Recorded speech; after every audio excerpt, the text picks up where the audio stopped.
Kami dari kelompok 8 akan mempresentasikan makalah kami yang berjudul Sejarah Nabi dan Rasul. Sebelumnya kami akan memperkenalkan diri. Perkenalkan, nama saya Sepia Riani. Saya Yolanda Aprilia. Saya Salza Fadila. Inilah kelompok kami. Wassalamualaikum warahmatullahi wabarakatuh. Assalamualaikum warahmatullahi wabarakatuh. Perkenalkan, nama saya Sepia Riani, NIM 2301146, Prodi PGSDD dari kelompok 8. Baiklah, saya di sini akan menjelaskan materi kami yang berjudul Kisah Nabi dan Rasul. Baiklah, saya akan menjelaskan tentang sejarah Nabi Muhammad. Nabi Muhammad merupakan nabi akhir zaman. Nabi Muhammad lahir di Mekah pada tahun Gajah sekitar abad 570 Masehi. Disebut tahun Gajah karena saat itu ada pasukan gajah yang dipimpin oleh Abraha Habasyah yang ingin merobohkan Ka'bah. Diceritakan sebelum menjelang kelahiran Nabi Muhammad ada sejumlah peristiwa besar yang terjadi. Di antaranya singgasana Raja Persia Kisra Anushirwan yang bergoyang dan 14 balkon istananya ikut runtuh. Selain itu, padamnya api sesembahan kaum Majusi di kuil pemujaan di Persia yang sebelumnya tak pernah padam. Kedua, yaitu sejarah Nabi Ibrahim dan Ismail.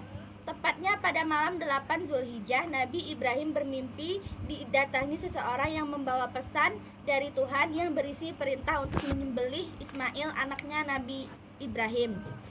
Nabi Ibrahim pun kaget dan muncul keraguan padanya. Apakah perintah itu memang datang dari Allah atau tidak? Pada tanggal 10 Zulhijjah, Nabi Ibrahim membawa Ismail untuk dikurbankan. Ismail pun bersedia dikurbankan karena meyakini bahwa perintah itu datangnya dari Allah.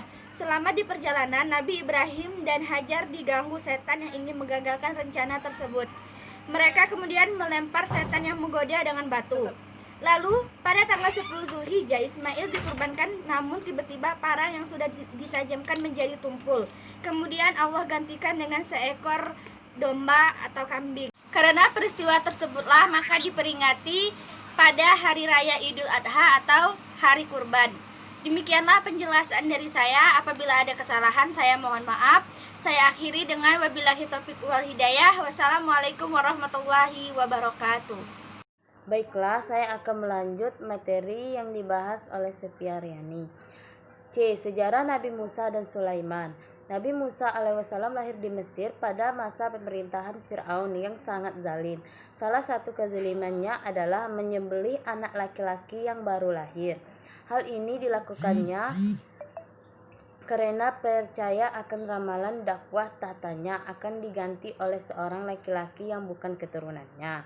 Oleh karena itu, kedua orang tua Nabi Musa alaihissalam menghanyutkannya di sungai dan ditemukan oleh pembantu Fir'aun dan dijadikan anak angkat oleh istri Fir'aun.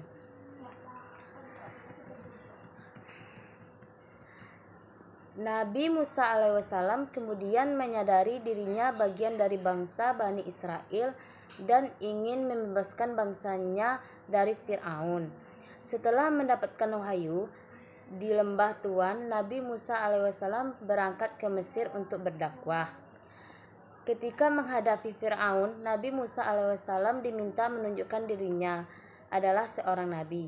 Tangan Nabi Musa alaihissalam mengeluarkan cahaya untuk menunjukkan dirinya adalah utusan Allah dan mengubah tongkatnya menjadi ular raksasa. Fir'aun tidak bisa menerima Nabi Musa alaihissalam dan mengejarnya.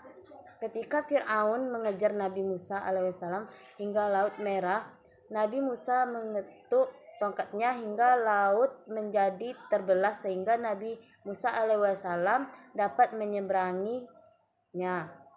Ketika Fir'aun menyeberanginya, tiba-tiba Laut Merah tertutup sehingga Fir'aun dan pasukannya hilang di dalam laut. Pada abad ke-12, Taurat diwahyukan kepada Nabi Musa alaihissalam. Nama Taurat berarti hukum atau syariat. Kitab Taurat ini diperuntukkan sebagai pedoman petunjuk hidup bagi kaum Bani Israel saat itu. Bahasa yang digunakan dalam kitab Taurat adalah bahasa Ibrani. Nabi Sulaiman menjadi raja setelah ayahnya wafat.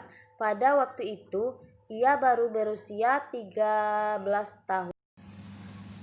Assalamualaikum warahmatullahi wabarakatuh. Perkenalkan, nama saya Yolanda.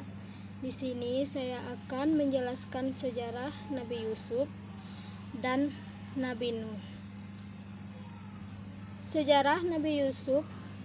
Dengan sejarah itu, kita dapat mempelajari tentang cinta dan memaafkan. Dari kisah Nabi Yusuf alaihissalam mengajarkan kita cinta kepada keluarga, indahnya memaafkan orang lain yang membuat salah kepada kita.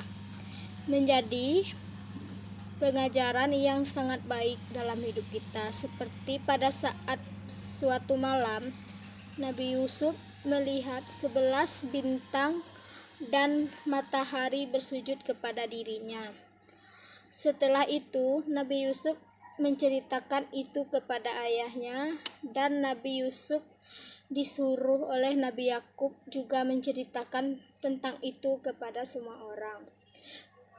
Nabi Yusuf mengatakan bahwa arti mimpi itu ialah suatu saat nanti Nabi Yusuf akan menjadi orang besar dan anggota keluarganya. Baiklah, itulah penampilan dari kelompok kami. Apabila ada kesalahan, kami mohon maaf. Kami akhiri dengan wabillahi taufiq wal hidayah. Wassalamualaikum